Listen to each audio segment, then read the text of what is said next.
1 คลิปได้แล้วครับไปเลยครับที่อื่นครับ นี่มันเสียเลย เมื่อกี้มันเสียวมากแล้วครับเราจะไปอิบสกุลปึ้งอ้าว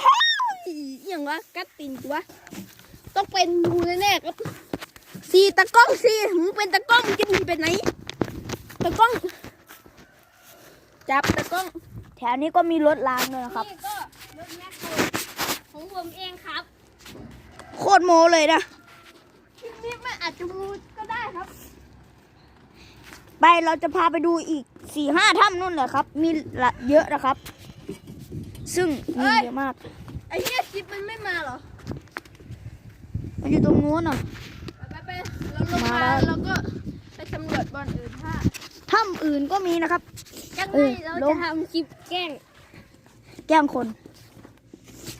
ไป แต่ละคนยางไกลกันขนาดเลยดูสิครับคนที่กล้าลงไปในถ้ำนะครับโฉมหน้าของเขา